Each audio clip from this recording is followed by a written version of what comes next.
We've been doing this podcast for 2.5 years now, and the most listened to episodes are always the ones talking about career and certifications in Treasury. So we decided to partner up with the AFP, the Association for Financial Professionals, so we can offer you a $100 discount code on all of the AFP's products. This includes, of course, the CTP, the Certified Treasury Professional, which is hands down the most renowned and recognized certification in Treasury out there. And of course, the access to the CTP exam prep platform as well. Check the link in the description to access to those discount codes and take your career to the next level. Welcome to the Corporate Treasury 101 podcast.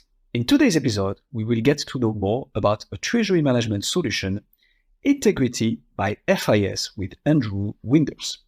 Andrew is a senior manager at FIS with a deep expertise in one of FIS core products, Treasury Management System called Integrity. FIS is a behemoth in financial products and services and offers a broad range of treasury services and softwares. In the episode of today, expect to learn what is Integrity, one of FIS treasury management solutions, who does it serve and how does it work, how does Integrity integrate with external systems and ensure data security and compliance, what's FIS plan for Integrity in the ever-evolving treasury sector, how is FIS approaching real-time data integration and APIs? How does FIS use feedback to improve integrity, particularly in customization features? And of course, much more. This episode is a bit the first of its type.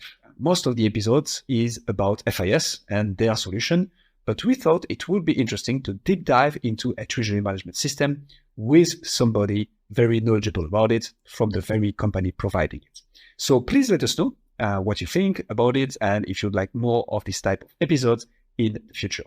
If that is the case, and when you're thinking about how you found our podcast, chances are that it was through word of mouth, social media, or a recommendation from your favorite podcast platform. And this is our only request to you. Please leave a review if you enjoyed the episode on your favorite podcast platform. It only takes 5 seconds, will help other people learn more about Treasury, discover us, and this will mean the world to us. With all that being said, please welcome Andrew Winders.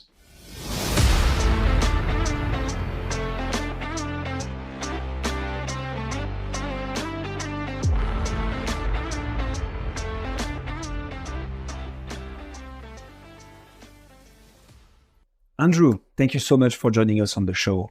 We had a couple of episodes around treasury systems and treasury management systems, but maybe for the people joining us for the first time on the show and also to have a little bit of a refresher, can you maybe start by explaining us what a treasury management system or TMS is, please?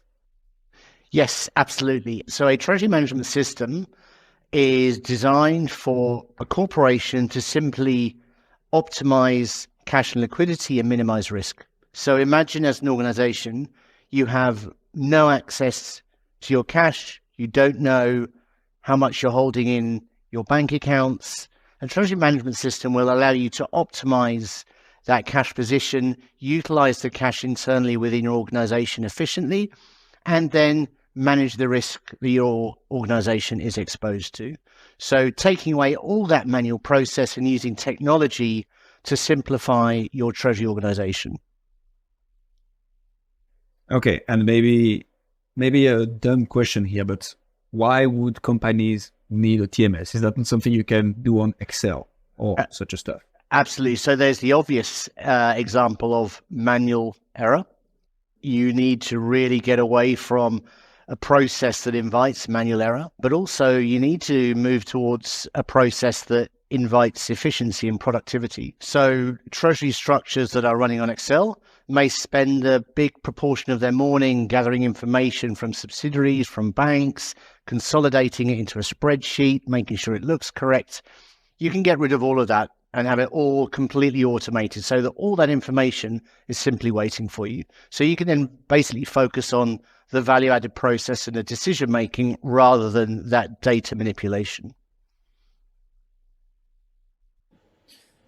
And are there like specific challenges that a company would be facing that would cause them to implement a TMS? So is it just scale, or do you also see that there might be some specific unique cases or industries where TMSs are more applicable than others because of a specific absolutely. So one of the obvious areas, there's a very big focus across every market on fraud and payments today.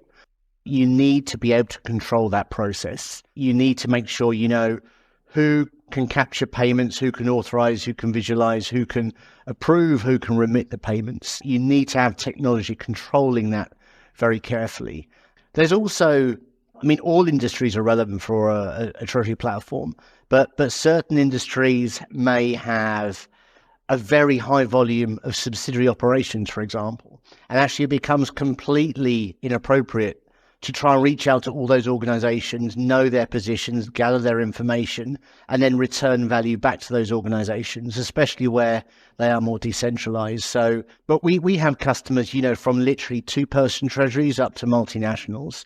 It is really about controlling the process, having visibility of your data, and being able to make far better decisions off the back of that information. So I'm guessing like each of those companies or treasury departments have like different needs, and therefore there's perhaps different tools suited to all those different needs. Like, what are the considerations that someone needs to take when they're selecting, when they take that jump from Excel to a TMS? How'd you go about actually selecting that? Yeah. What's the right considerations taken into account? And that jump can be quite considerable. Moving from something you're very comfortable in Excel, doesn't matter what job you do, you generally know how to use Excel. And then you're going to technology that maybe you've never seen before. So you must have a solid understanding of your internal process, which sounds like an obvious thing to say, but making sure that not only the treasury process, but the business process. What are the operations doing? What is their business flow? Do the operations even understand the exposures they're working with? Or does that not come into their consideration?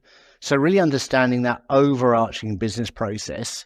But it's obviously got to be something that is fit for purpose based on size of organization.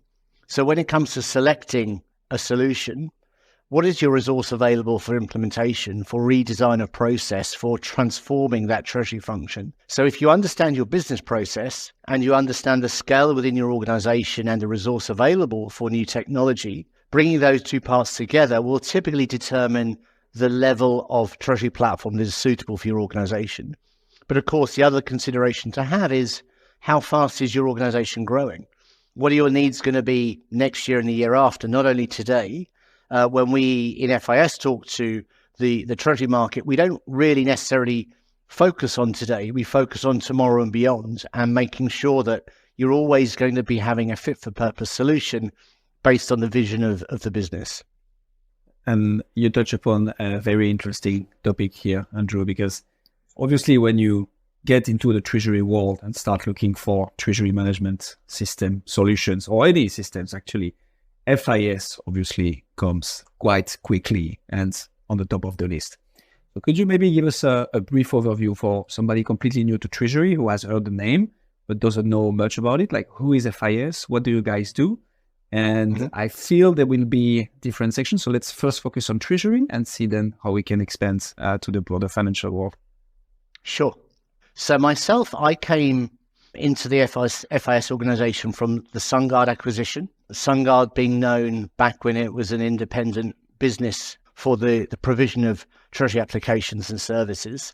So within FIS, a lot of what we do is focused on treasury platforms, payments platforms, receivables platforms that facilitate and expedite the order to cash process. And the services around treasury payments and receivables, such as we offer our own Swiss Service Bureau, we offer our own short-term cash management money market funds portal, we procure our own market data. We can offer lots of services around that core offering, but the core offering is effectively that circular flow of cash. So treasury, payments, and receivables. So any organization that has to deal with cash, that has a bank account, which is probably almost every organization in the world, they have a need for treasury payments or receivables. And that's effectively what our organization is offering purely from that angle. And then there's a much wider business offering beyond treasury within FIS. So lots of interesting terms here. Could you explain us what a Swift Service Bureau is and what you also mean with your own market data, like all those specific points that I feel are valuable? What do they mean and what does that imply exactly? Yeah, absolutely. You raise a very good point. You should not assume that the acronyms and terminology is known by everybody. So our Swift Service Bureau, think of it as effectively a single pipe for connectivity from your Treasury platform to any bank that's part of the Swift network, which today is the majority of banks that our customers work with. So what that means is you have a secure connection to every bank that you hold an account at. So if you want to automate the collection of your statements, if you want to make payments, if you want to validate the successful failure of the payments or send other messages that might be relevant to your banks, you have that single connection point where it is a Treasury platform connecting to the Swift Service Bureau. But the beauty of our Swift Service Bureau is that it's our own architecture, it's our own service. So the Swift Service Bureau is embedded into the Treasury platform to facilitate communication for our customers to their banks. And why is that a good thing? Sorry, I'm being the devil's advocate here, but I'm super interested into understanding why would it be relevant or what's the added value of having that Swift Service Bureau embedded directly into your treasury management system? Absolutely. So there's two reasons, really.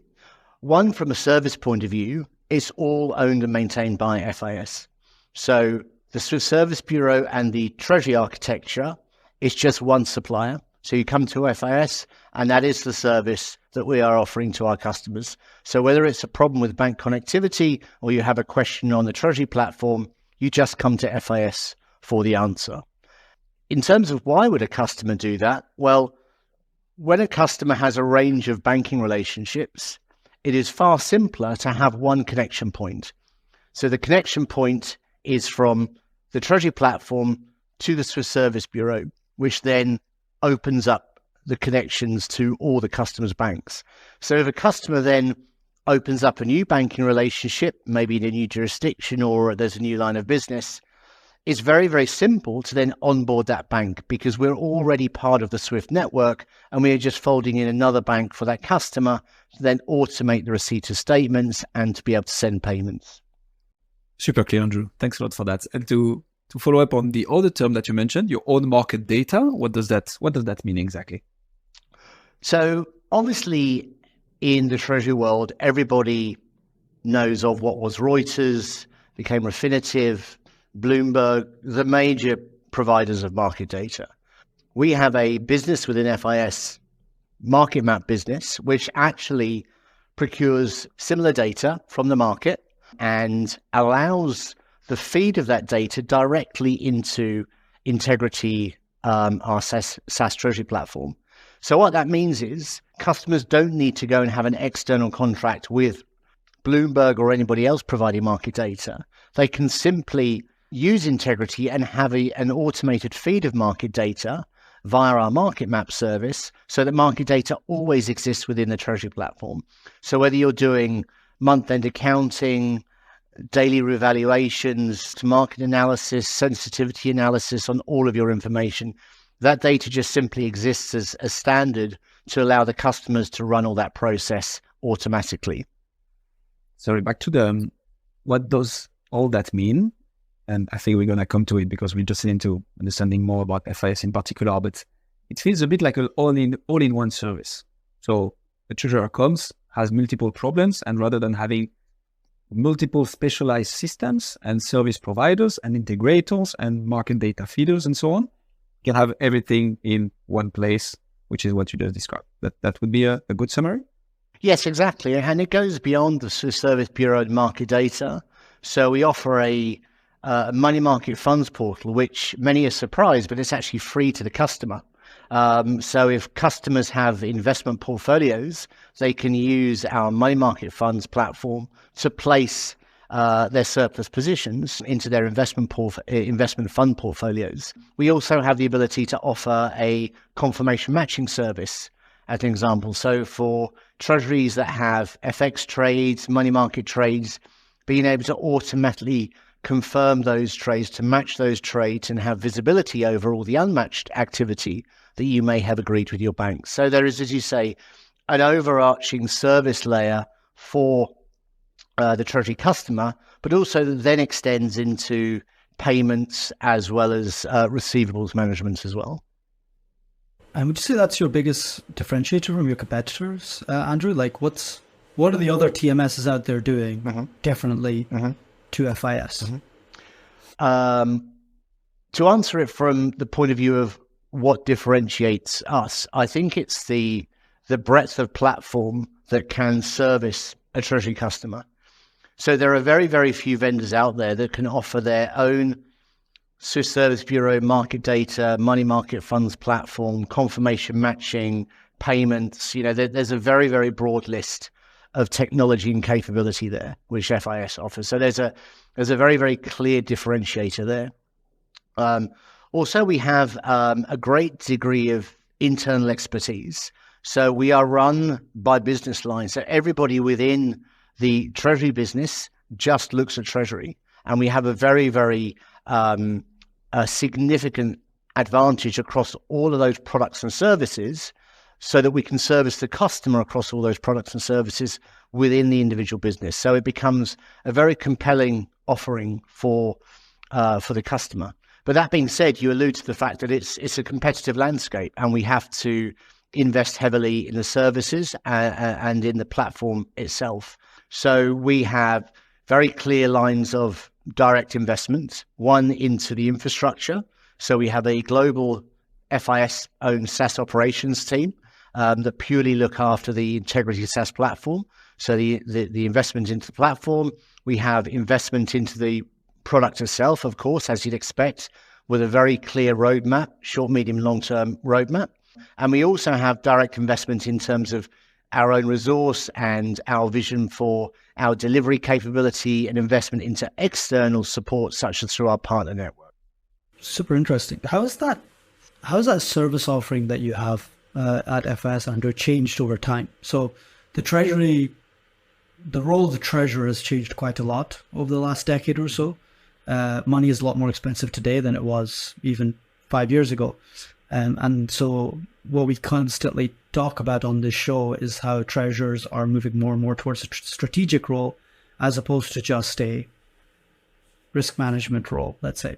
Has your platform seen that same evolution along with the treasury world? And where do you come from and what's the new philosophy for the latest TMSs versus what it was 5-10 years ago? Yeah, that's a very good question. So my background was Treasury, and I remember when I was in Treasury, the Treasury remit was very, very narrow.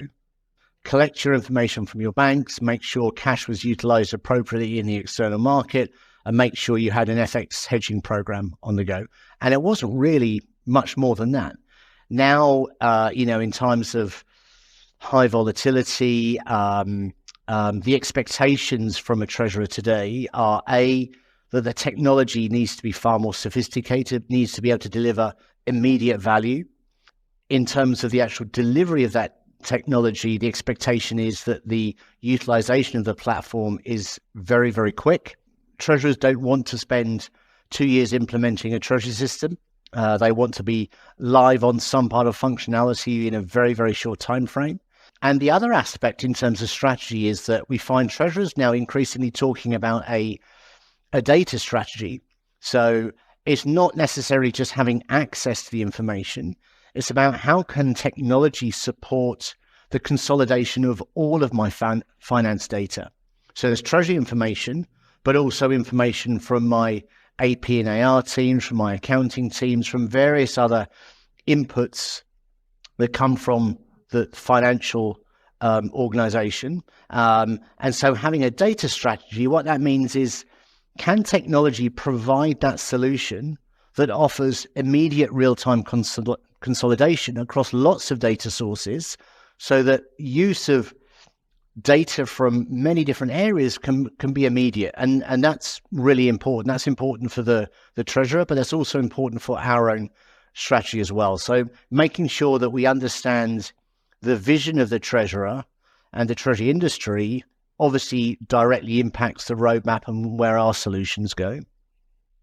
Very interesting. So where do you see that going in the future, Andrew? And where's the trend for TMSs along with the trend for the treasurer's role? So we think we've forecast the trend. We think we're hopefully ahead of the curve. We've got a lot of strategic initiatives on the go. One is specifically that around a data strategy. How can we empower a treasury organization to define their own strategy around data? Where do they want to connect to? How do they consolidate in real time? And how do they use that in valuable external analytics, whether that's for the CFO or whether that's for the treasury analyst? So we have a data strategy, which is a technology solution for a data strategy that will be released very shortly. The other thing we see very clearly is that everything today has to be delivered as a service. And what do we mean by that? We mean if a customer comes to us and says, I've got some banks in Asia, in the US, and in Europe, they just want to connect to them. They just have to have immediate connectivity, and they want that connectivity to be delivered as a service. If you have an ERP and you need forecast, payments, and accounting information flowing in and out of the Treasury platform to the ERP, they just want to have it as a service. They don't want these big projects that actually design how you're going to integrate, design the field-to-field mapping. It just has to be out of the box. So everything we're doing today is with service levels in mind. So we want to create service as a culture, and that it has to go across the entire treasury delivery for all of our customers. So that's interesting, because when you started saying that, I thought you meant like they want everything subscription based, like so the whole SaaS, BaaS, everything else, ACE, is the latest trend of the way the commercial softwares are working nowadays, right? You don't really just buy a plug-in software. You're a bit of a software as a service model. Is that also something that you're seeing as well? And yes, sorry, I glossed over that because that just is second nature to us. I mean, that's exactly as you describe. It's the general market just want to subscribe and consume, and that's essentially exactly what we aim to deliver. So it's you find that the technology is a good fit for your business, no upfront fees, just SaaS subscription model, start consuming the functionality and the services you need. And the other thing I should just add to that actually is on top of the SaaS commercial model, there's also more and more demand for like a business processing outsourced model as well. Not in every market, not for all corporates, but for certain sectors, there's the opportunity now to say, actually, the way you're doing things is not very efficient. You ought to look at outsourcing a lot of that and actually not having to worry about the operational side of things. Let an organization deal with that. Let an organization who is good at dealing with the operational side of things process your data and your information for you. You just worry about your business side and the actual decision making with your own customers. And that's something else that we're seeing high demand for. So outside of Treasury, what else does FIS do? Do you guys have other parts to that would take too long to go into everything. So we have there's basically three arms of the organization. So there's the capital markets division that we sit in Treasury.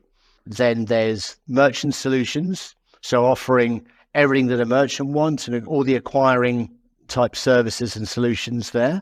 And then we have our banking division, so servicing banks in terms of infrastructure and services that the banks may require. So it's very much banking, merchants, and capital markets are the three elements of FIS. And then within each of those, there's obviously many products and services available for those particular business lines.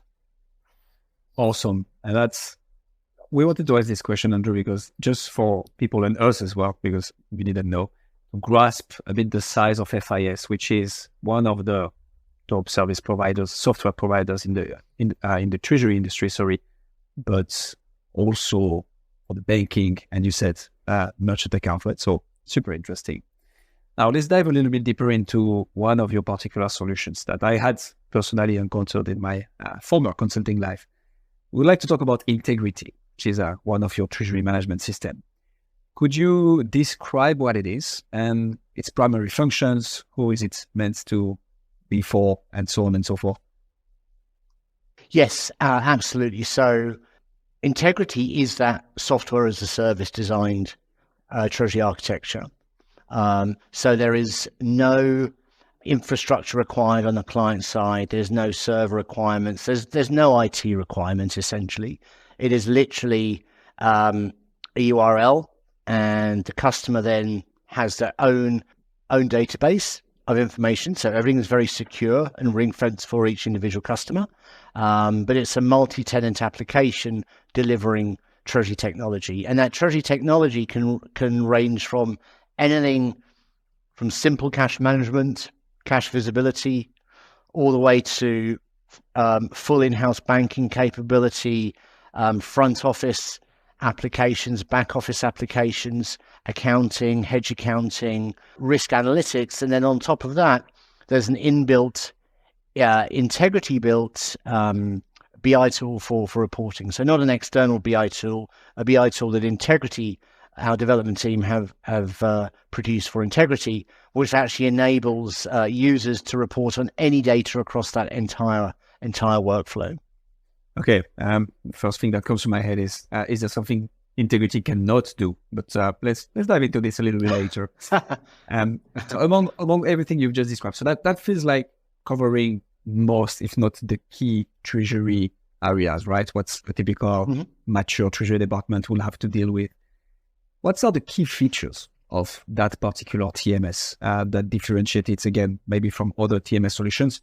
And let's dive a little bit deeper into it later on. But even within FIS, like, what does Integrity do that we might not find in other TMSs, or in a different manner at least?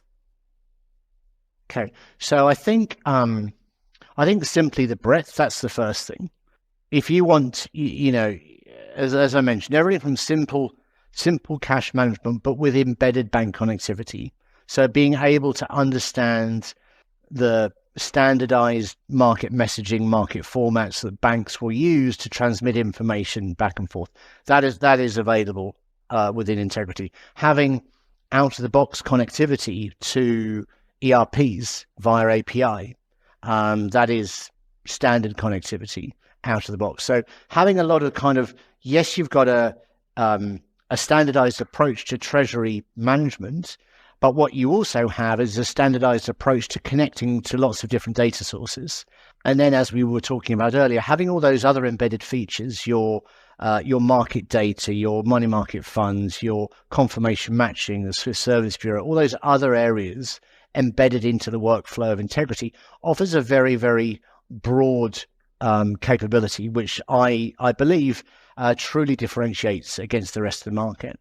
But then when you move into the more advanced and sophisticated end, having the ability to define hedging portfolios, having the ability to utilize value at risk statistics, sensitivity and scenario, and making sure that when you're a much more sophisticated treasury, you've got the ability to really understand your risk profile and what you are as an organization truly exposed to. So it really gives that end-to-end treasury capability, but it also has within that natural standardized embedded connectivity to all the other external data sources that a typical treasurer would need. And would you recommend Integrity to a company of any size? Or would you say that it would be something that would be suited as of a certain size or complexity or revenue? We used to look at it from a revenue point of view years ago, but now we don't, because we've got some extremely large organizations using the Integrity platform. It really comes down to the degree of, we have two approaches here. One is configuration, one is customization. If the customer is happy to take a standardized approach to treasury and is happy with simply configuration approach to managing their requirements, Integrity is absolutely the right solution. But as a lot of people are aware, FIS also have a secondary treasury platform called Quantum. If a corporate is much more aligned to a customization approach, where they really want to create a very, very bespoke workflow specific to exactly how their organization delivers certain part of their process, well, Quantum will allow you to be very, very customized and deliver exactly on that user's expectation. So it's really that kind of trade-off between configuration versus customization. And the other difference, obviously, between Quantum is that Integrity is a true SaaS application, whereas Quantum isn't, but that's where it gives the user the ability to really define in a customizable way exactly what they need. And you say it's not a SaaS program. What do you mean by that? So Quantum is either a locally installed application or is a privately hosted application. So still very much hosted, but within the architecture specific for the customer. Okay, very clear. Because so my original question about the size, I mean, you mentioned a lot of time like advanced treasury departments. You said that a few times, and which sort of suggests that. I guess my question is not so much like would you use Integrity or Quantum. My question is, when do you move from Excel to Integrity? Or if that's the right solution for you. Like, how does a treasurer know, oh, right now my treasury department's not using a TMS.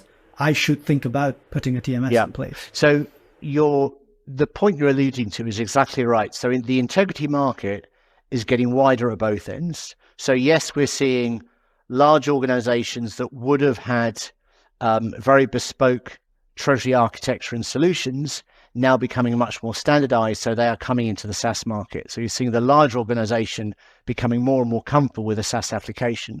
But you're also seeing at the smaller end, more and more smaller organizations believing they are now ready to adopt treasury technology because the SaaS application is now more affordable for that end of the market. It's much more of a turnkey approach to delivering a project for a customer, so return on investment is very, very swift.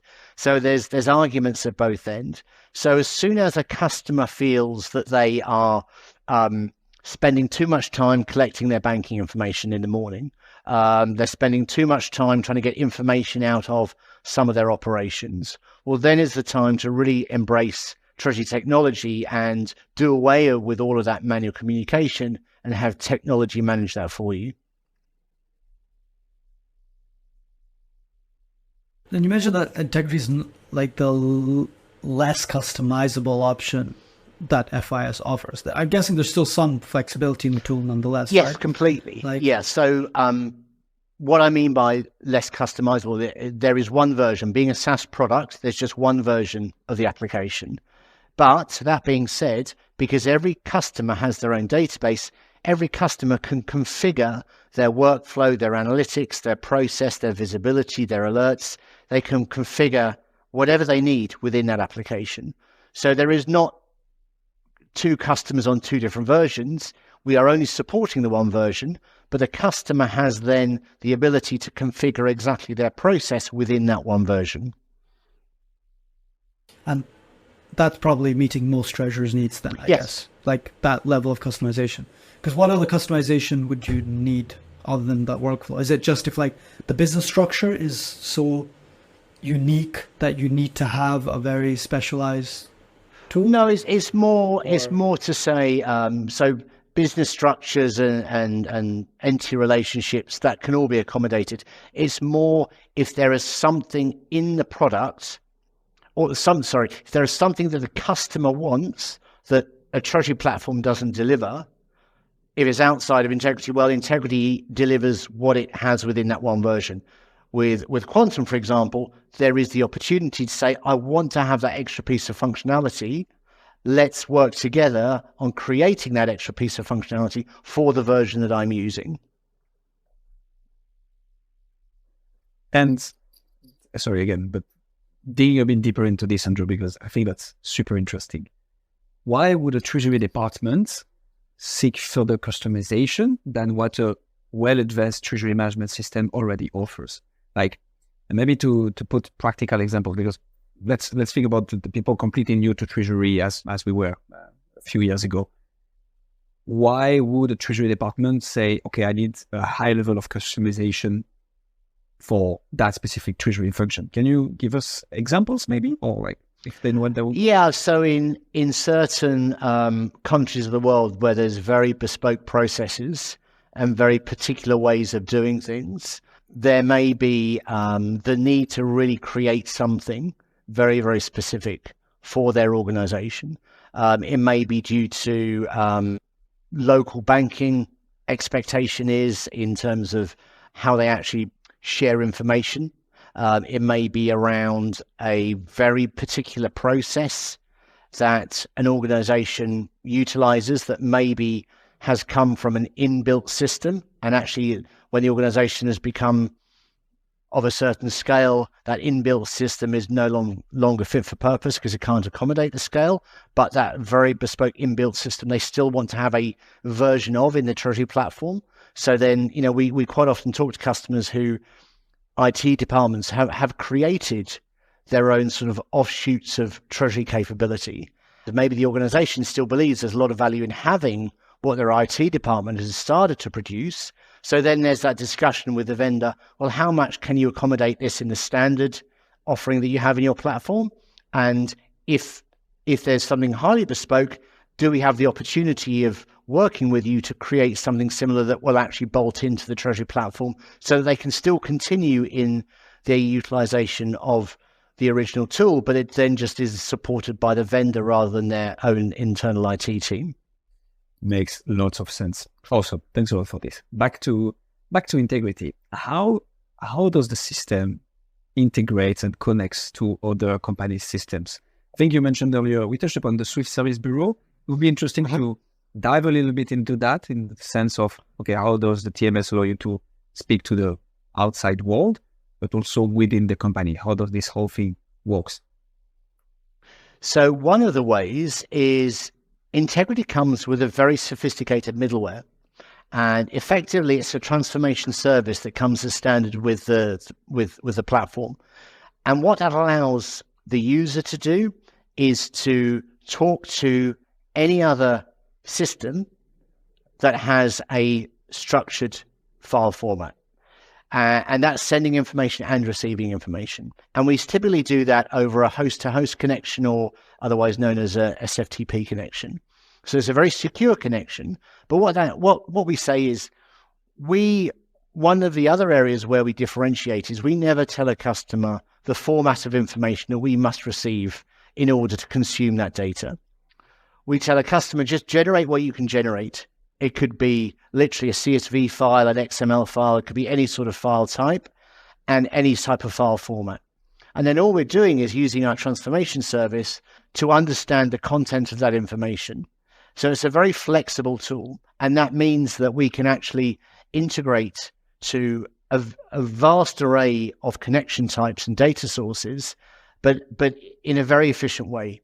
So there's minimal effort required either on our side or on the customer side to use this transformation tool to read data or to generate data, to send information out to other platforms. So that in itself is a great tool, a great advantage. One of the other ways, though, obviously, as the whole market is talking about API.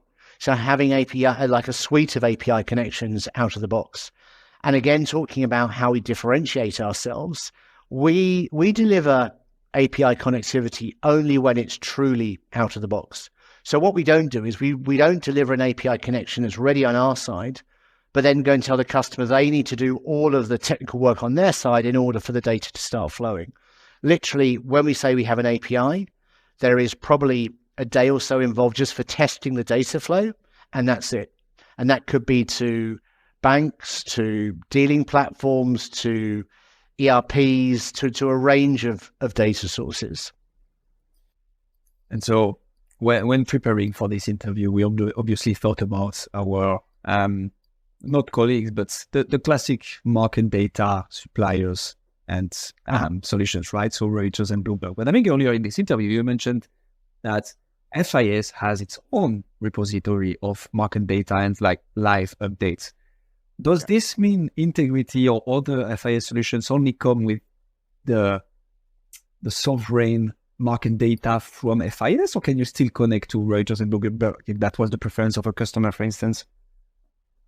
Oh, yes. We have many customers using Bloomberg, Refinitiv, central bank information. It can come from a multitude of sources.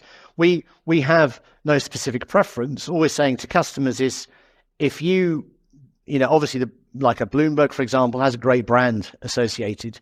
If you don't need that brand, if you don't want the Bloomberg terminal, you just need the data, you don't need to spend so much money in procuring that data. It's just going to be an automated feed on a daily basis, and the Treasury platform will then have the information you need for all of your accounting and reporting. Andrew, you're talking about a lot of data, and I guess a lot of sensitive data as well that comes into that. What's your take around data security regulation in different jurisdictions, GDPR? I get that right? Yeah. GDPR in Europe and likewise in other regions as well. Like, what's your data integrity, data security a policy or system? Yeah, we have FIS is one of the most security-driven organizations that I think you're probably likely to come across. And that's because not only do we have a lot of corporate customers, we've got extremely large financial institutions and banks and other very heavy users of our hosting infrastructure. So security is extremely important to all parts of the FIS organization. So we partner with the Department of the Homeland Security in the US, we partner with Microsoft, we partner with all the major players in data security. We've got all the security accreditation that you would typically expect, that we share openly with our customers. We invite third parties to perform penetration testing on our hosting environments, for example. We are very, very aware of the GDPR regulation. We're very mindful of that. We're very kind of also aware of customer expectation of data residency. So, post-Brexit, for example, very important to be able to offer UK and European hosting environments as an example, as well as in the other parts of the world. So security, hosting, all comes down to that one strategy around how do we ensure customers can make the most of our platforms and the most of our technology, but equally, we can absolutely guarantee the safety of customer data. I want to ask you a question that's a little bit more difficult, Andrew, but I'll give you a little bit of perhaps a way to answer it as well. So what would you say? I mean, we've sang a lot of praise about the FIS system. This episode is not sponsored by FIS, so I want to delve a little bit into and try to give a bit of a balanced view as well. So what would you say are the limitations of the system today? And maybe one way, like I said, to sort of give you a thread to perhaps go down. There's a lot of, the FIS is one of the biggest providers in the market, right? But there's a lot of young, new startups and fintechs out there that are perhaps, looking at niche fringe cases that are perhaps a little bit more applicable, that perhaps is just not the area that FIS wants to play in. Well, a lot of the time from these challengers in the market, new trends emerge, right? Or new solutions emerge, which define the market. Do you see anything that like you say, oh, this is like where we see the market might be heading towards because of some new innovations that have come around that we are looking to perhaps go down towards, or we don't have yet? Is there anything like that you could comment on? Yeah, there is. And you're quite right. This is not sponsored by FIS, but I will try and spin a challenging question into a positive answer, of course. Yes, that's exactly right. That, there are a lot of startups, more nimble players. There's a lot of benefits of FIS, but obviously it's a very large organization, and you will always find a few negatives with large organizations as well. So you have to take the positives and negatives together. So the new startups can influence the market, can program quickly, can get a product out quickly and start to influence the expectation of the market. And that's especially relevant now in, over recent times with geopolitical volatility, interest rate volatility, that in times that we're living in today, a treasurer's job was relatively, I won't say easy, but was less complicated than it is today a few years ago. whereas now all these other risks that you need to factor in. And so we're seeing a lot of new players in the market around optimizing working capital and real, very nice liquidity management as a result of this world that we live in today. Understanding what your liquidity looks in the future and stress testing that depending on certain events. I mean, there's a lot of new players who are doing that, and that is something that we also now have a clear strategy on. So we have an internal program around that. But to your point, there was probably a couple of names that I can think of in much smaller fintechs that are emerging in different parts of the world who are really leading with some of this. But to put the positive spin on the end of that, we also live in a highly acquisitive world. So the treasury world, the treasury vendor space, everybody is being bought on a weekly basis by different people, and it becomes the industry itself becomes volatile in terms of the ownership of these platforms. And that's one of the benefits that FIS has. Obviously, nobody's going to come in and buy FIS, but these small and nimble players that influence and have, a nice offering initially, generally find themselves being bought out by one of the larger players, at some point down the road. But I think it's good to have this competition. That's what always excites me about this role, is that you can't just rest on the laurels of a very capable treasury platform, because tomorrow somebody's going to come out with something that the market really likes, and all of a sudden people see it as really essential, and we have to continually adapt very, very quickly, which is the exciting part of the role. So do you guys have some sort of, I don't know, incubator program or something that you are like working with these nimble startups to sort of develop solutions or anything like this? Because a lot of big banks are doing that, for example, in other parts of fintech. Yeah, for sure. So there are parts of what we have in our vision for the platform that we are delivering ourselves, but there are other parts where we said, well, actually, this nimble startup has already done it. Why would we go and reinvent something similar? Let's just work directly with that organization. So we're certainly doing that, and that is hugely beneficial to the startup. They can then make the most of having access to a larger organization and all the benefits that brings, and our customers get the benefit of instantly being able to integrate that newer capability into the Integrity platform. To continue on, Ali, not the challenging questions, but one of the interesting points we would like to touch upon with this. I mean, that's something we ask all the people working with system vendors that come on the show. What's required to implement integrity? What capabilities does the corporate need to have? We often see external consultants as well coming to help and support the implementation of such tool. What's from your perspective and from what you've seen with all the years at FIS, how long does it take to implement integrity, and what does it entail exactly? That is the question we get asked every day, and that is the hardest question to answer. It really, when it comes to the implementation, and it goes back to your earlier question on how do you evaluate technology. If you can only evaluate technology if you really understand the vision of your own business and exactly the new markets, the new processes, the new things you're going to have to tackle as you move ahead in your treasury function. So if you understand all of that, then you can map that into an implementation strategy. Now, we have sort of two flavors of implementation. So one is you are a smaller organization with a lack of resources, but you need technology. So we'll deliver a packaged approach. So ROI is very swift, costs are very low, but your decisions are limited because it's a very much a turnkey approach to delivering functionality. That doesn't limit you to what you might do in the future, but to get you started and off the ground, it's a very quick and easy, efficient way of delivering an implementation. However, for those organizations who really have a clear vision of exactly what they want to achieve with their treasury technology, what we do is we go through a very clear planning process with the customer before any contracts are signed, so that the customer knows exactly what to expect and we know exactly what to deliver.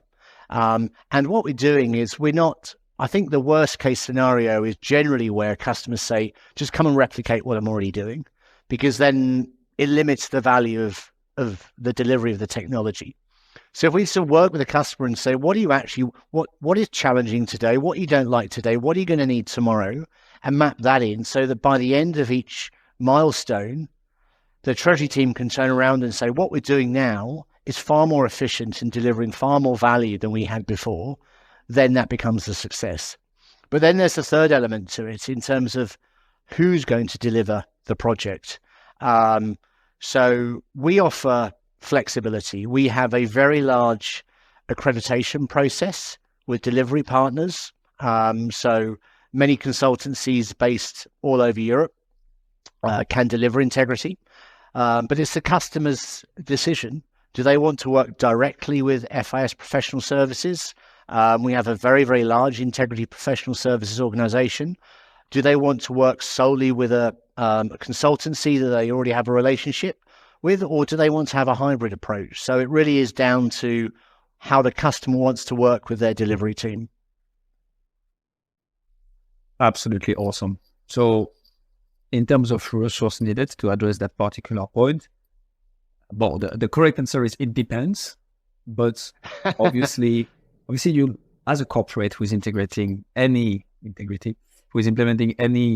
system, whether it be TMS or trade finance specialist tool or payment factory, you will need some efforts, right? It cannot be completely hands-off, like, guys, just come in my system, do everything, and please deliver me the end product. So here again, maybe just beyond it depends on the size, what's a reasonable, maybe not number, but I hope you see what I mean, Andrew. Like, what does it take on the corporate side to say, okay, today we are either without a TMS or with an obsolete TMS, we would like to move to integrity. What does it take for somebody completely new to Treasury? What does it actually take? Yeah, it takes a great degree of prioritization, because generally, obviously, you are still performing a Treasury function, but you have then the added role and responsibility of supporting an implementation. And depending on your role, you might only, if you're an accountant, you might only have to devote, a much smaller proportion of your time to the overall project. Whereas if you are a Treasury analyst getting involved in everything, you may have to devote a higher degree of your time. So what we do when we design an implementation is taking everybody's availability into consideration. So our shortest implementation may take a couple of months, but then it will build up and up from there, depending on the size of the organization, the number of modules the organization wants to utilize, the training approach for the organization. So it can really vary between literally very short timeline to be up and running and live, if it's just cash and liquidity visibility. But if you're doing all the way through to front, middle, and back office and everything else, all the risk and analytics on top, then you might be looking at a significant timeline.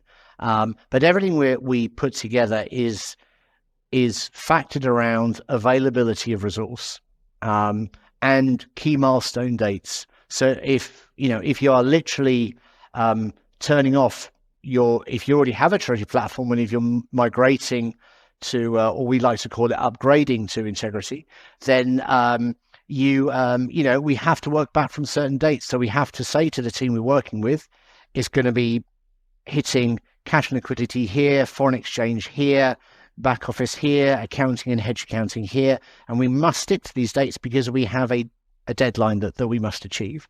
So all of that is very visible in the design up front. But then it comes down specifically to your question, what are the skills that the individual needs to bring to make this project a success? So not only must they obviously really understand their own role and responsibility within their organization very, very clearly, they must be able to translate what they're doing today into what they think technology should actually deliver for them. And we obviously assist in that understanding. But when we've mapped out that understanding, we've got to get the data together, the integration together, the the workflow, the reporting analytics, every part of that process has to be specific to that organization's expectations.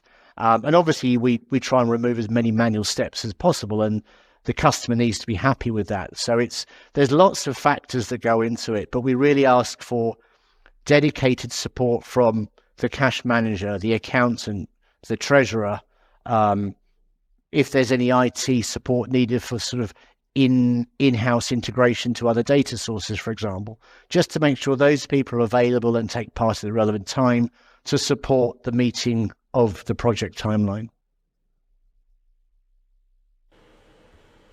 Makes a lot of sense. So perhaps not the hardest TMS to implement, but still a little bit of work.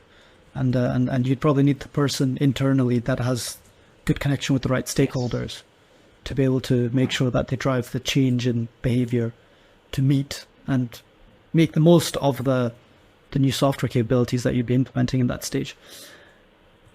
Andrew, take us past Integrity then. So I think that's a really good overview, and I think we've covered pretty well what Integrity is good for, and specifically why a Treasury department would implement it, and how it would go about doing that.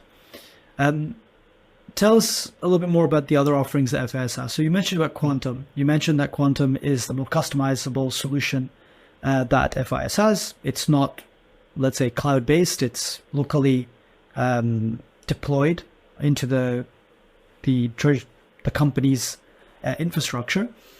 What other differences would you say about Quantum versus Integrity? Is it just customization and SaaS element, or are there other differences that might drive a company towards one or the other? Yeah, so just to be clear on the hosting, so Quantum can be hosted, it's just not a SaaS application, that's all. So it's dedicated hosted infrastructure for the customer.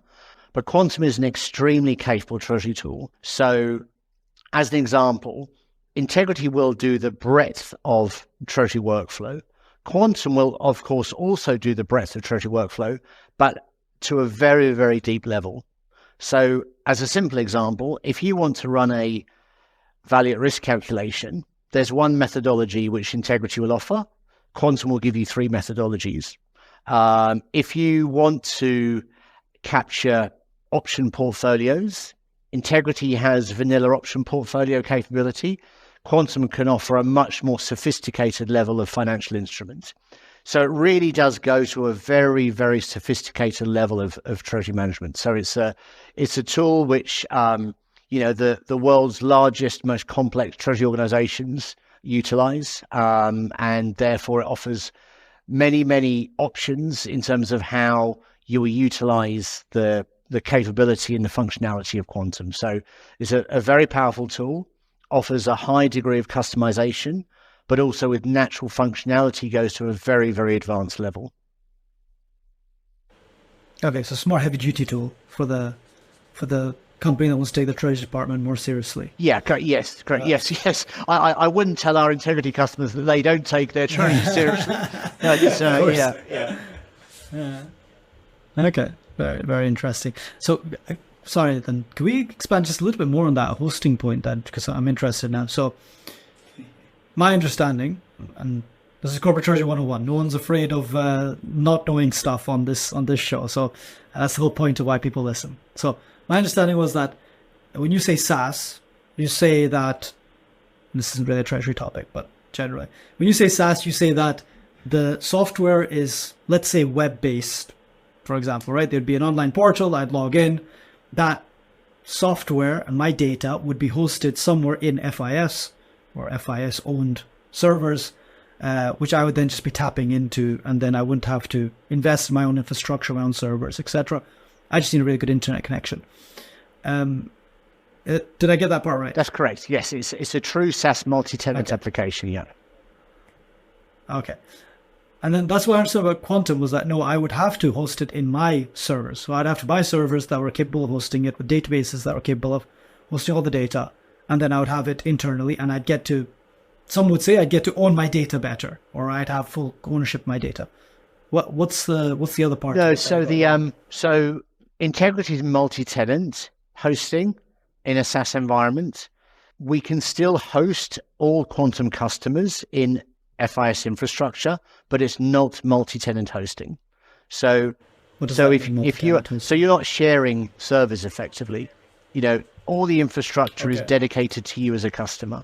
You have your own private hosting environment. Whereas in Integrity, it's multi-tenant, multiple customers on servers. But that being said, there's obviously the demand from the market is to move all solutions to a SaaS type deployment. So there's strategies across all of our products to enable that going forward. So the Quantum can be hosted on FIS servers, but in a dedicated server to that customer only, whereas Integrity or the typical SaaS model. Well, so does that mean like I can't delay? So my laptop is very far behind on its iOS updates, because it's my laptop, it's my server, right? I'm bad at it, and I brought the benefits of it and also the costs of it, right? But does that mean that like an Integrity server, if you guys choose to update, everyone gets pushed the same update?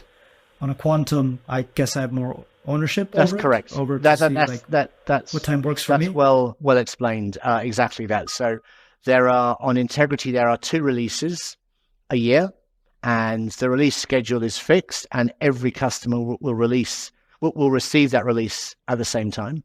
Whereas with the Quantum customers, they have much more control over when the new release will be applied to their environment. And like also, and again, I think everyone could trust FIS's infrastructure, but if the Integrity server goes down, everyone goes down at the same time. That's correct, right? But every Integrity customer by default gets access to a production environment, a preview test environment, and a disaster recovery environment.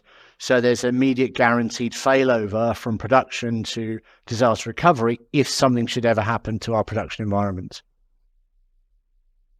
And I think that also means because now you got us, Andrew. So now we are hooked into the Quantum hosting SaaS whole discussion. But I believe that also means that when a company needs to update or have a review on this Quantum system, they will need to go through not a whole implementation, but quite a heavy process, whereas Integrity would be seamlessly updated. Am I correct in that? Or so the Integrity process is a seamless update with all of the so the new version will get loaded onto the preview test environment well in advance, so the customers can look at the new version, new functionality, the new capability with all the documentation that goes with that. When a customer on Quantum chooses to go through their upgrade, there is a hand-holding process effectively where our professional services will simply walk the customer through the new functionality so they're aware of how it works, and there may be a little bit of testing based on what's been delivered if it's relevant to the customer, so that they then become live on their production environment. Awesome. Thank you, Andrew, for going down that rabbit hole with us. That's often, Please, no more rabbit holes. No, we've got plenty of treasury topics to cover as well. We don't have to go into computing infrastructure just yet. Super cool. But I mean, I guess a little bit on the computing infrastructure point, Andrew, the real-time data, right? That's something that's super relevant for all treasurers in all industries, across all industries nowadays. Data is becoming a lot more seamless. We have access to more real-time data. People see the immediate benefits of that as well. You mentioned APIs earlier and how you guys only deploy ready-to-go APIs. APIs being this technology that's sort of revolutionized our ability to connect different systems to each other and get that real-time data. What's the overall trend of TMSs towards real-time data, and how is FIS expanding its capabilities there?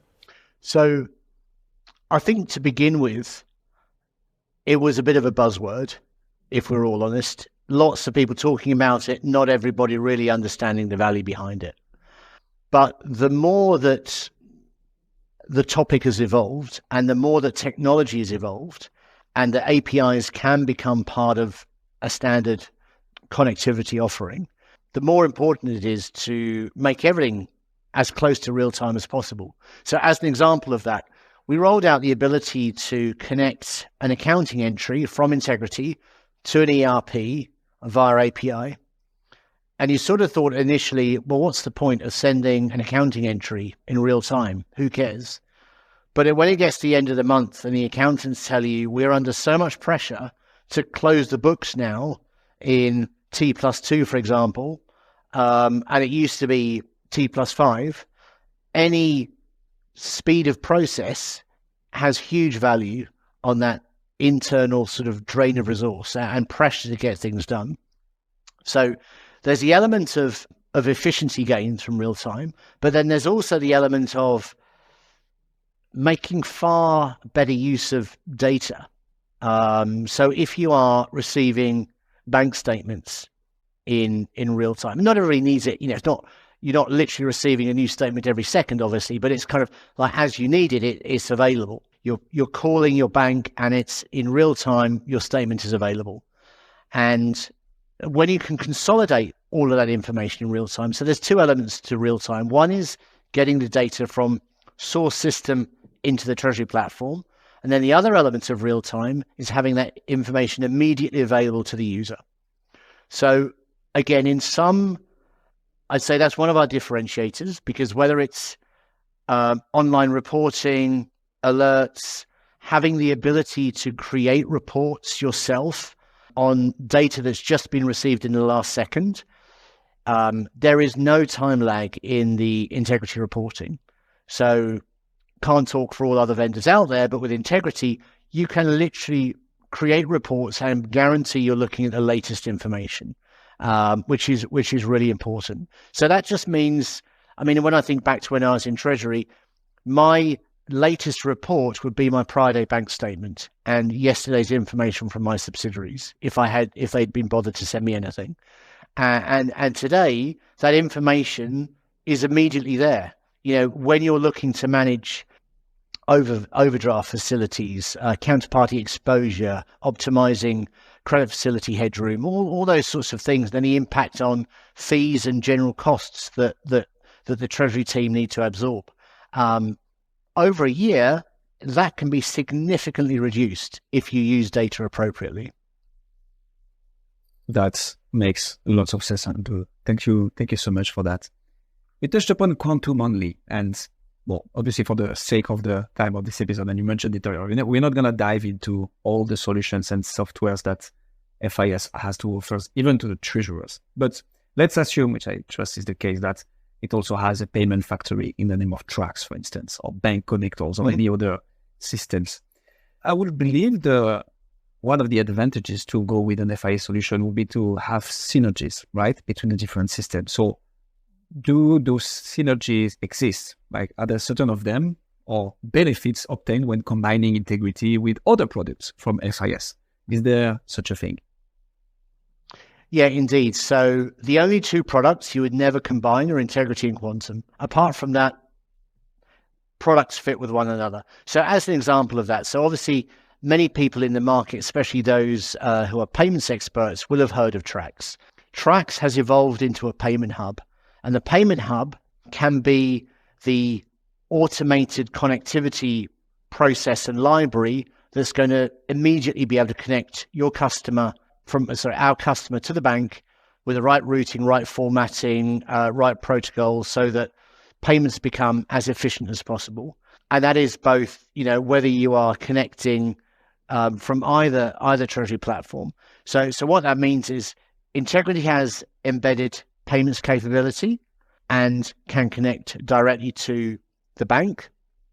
And the payment hub that is now delivered utilizing Trax as a service can also benefit, like say, our Quantum user base. So we now have a tool that can sit across Integrity or Quantum that basically facilitates immediate bank connectivity from a library approach.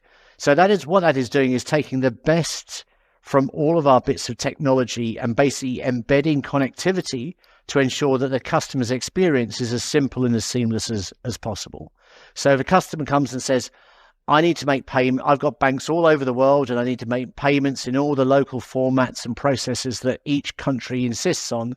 Well, we now have a library structure that's going to facilitate our ability to do that. So whether it's Trax and the payment hub with Quantum, with Integrity and its embedded payment capability and the payment library, but then evolving even further than that. So we've mentioned things like market data products and money market portals and so on. But then we have other customers who use our Get Paid solution for their order to cash process and driving the speed to account in a much more expedited way. So having the ability to integrate from an order to cash system, so that from a treasury point of view, not only do you have control of your treasury process, you have control of your payables process, but now you also have visibility into your expected receivables. So rather than your receivables number being something that you can't really rely on, you hope it's accurate, but you don't really know, all of a sudden you've got a solution that the receivables team within the organization can use to drive the order to cash process and for it to be much more efficient, and to extract that data and to use that within the treasury decision making. So there's lots of tools within FIS that really, obviously not every tool is relevant to every organization, but there's a range of capability that the customer can select depending on the business need within their treasury organization. Makes lots of sense. Okay. And so to continue in that vein of maybe the little bit more challenging questions, Andrew, and to wrap up this episode. So some of the main ERP vendors also often offer integrated treasury modules, right? So are there benefits and or drawbacks to selecting a separate TMS system, such as Integrity? Or will there be stuff that indeed Integrity cannot do because it's not directly part of the ERP system? Yeah, so a quick answer is there are many benefits to selecting a dedicated treasury platform such as Integrity. But I'll explain why. I'm not being facetious. I'll explain why I say that. It's very much around, we see ourselves as a direct partner to an SAP or a Dynamics or an ERP. And that's because we see the value the ERP brings is significant. It's very sophisticated. It does the actual ERP role very, very well. When it comes to treasury, ERPs evolved into treasury. And so the treasury application, or the feedback from the market, is that the treasury applications generally do not give the same level of treasury sophistication because it was not originally designed to be part of the overall architecture. And sometimes the hosting isn't quite as efficient as a true SaaS application. So there's various reasons as to why an ERP would not work for a treasury organization. And part of that as well, even though treasury solutions can offer a lot, they are standardized offerings. So implementation is generally very straightforward, as we've discussed. That isn't always the case with an ERP treasury application. But that is also why we embarked on this strategy of ERP connectivity. So we have a tool that's embedded into both Integrity and Quantum as an ERP connector. So if we have a customer that's an SAP user, we can simply connect to SAP for their posting of accounting journals, for forecast information, for payments that need to be made, for example, via the API. So we're not trying to position ourselves against the ERPs. We're actually trying to actively work with the ERPs and complement what they do on their side. So I have to say, Andrew, that you're very good at turning challenging questions into positive answers. So hats off for that. A last one for you. Obviously, customers' feedback is one of the most important aspects, right, for people and system vendors and overall companies who want to improve their services, improve their products, go above and beyond. With something as heavy as a TMS, I'm thinking first Integrity, where you'd have multiple clients' feedback, but then only one version of the product. So if you update it for one or multiple clients asking for something, you also update it for all the clients who didn't ask for that additional feature or removal or something. But maybe even for Quantum, where when a feedback would mean, oh yeah, but just customize it further. How does FIS takes customer feedback into account for the development of new features or fixing of bugs or whatever it might be when it comes down to customers' feedback? So in terms of development and what goes into the roadmap, we have a tool that is available to all of our customers where customers can freely add in their own ideas. What do I want to see in Integrity? And then customers also have the ability to vote.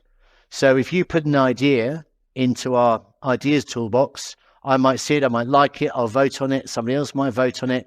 If it gathers momentum, that will go up the priority list into our development queue. So we actively encourage our customers to become part of the assessment of what should be going on to the roadmap. Obviously, in addition to that, there's general market expectation, regulation, all the usual things which will dictate a roadmap. So that's part of it. We want our customers to be engaged, but we also make sure that we have sessions, face-to-face sessions with our customers. So we've been to a number of cities during the year this year, met locally with the customer groups within those countries, and literally have closed door sessions. Some of those sessions we will sit outside for a couple of hours and say to the customer group, you just discuss what you want, what you like, what you don't like. It's not always about functionality. It could be about anything. It could be about, I had an issue with my help desk, or it could be about any topic at all. And we're quite open to discussing all those points, obviously. But when it comes to, if like you mentioned, there was a bug, for example, we have very, very strict SLAs within our organization. We can resolve all issues, I'd like to think, pretty efficiently, because we have this SaaS operations team run from London that is our customer support and our infrastructure support. So all tickets come through, whether it's, piece of functionality might not be doing what a customer thinks it ought to be doing. Maybe there's an issue on the infrastructure somewhere, somebody can't log in for some reason. Whatever the issue is, it comes through to our support center.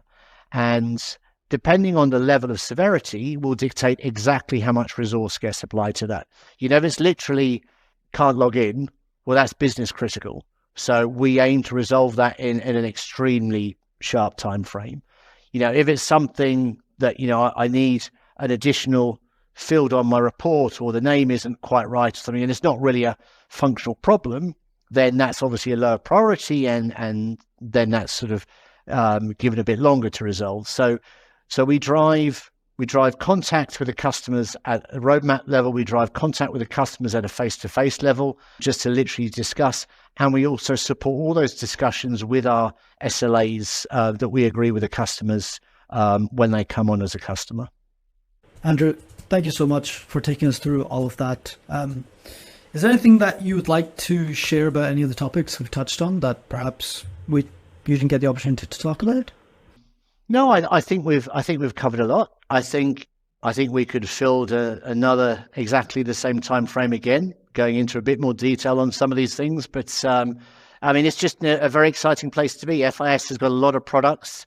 It's an acquisitive organization, so we're always sort of looking at new things to bring to the market and to our customers. So, as we've discussed, partly developed, partly working with partners, solution partners.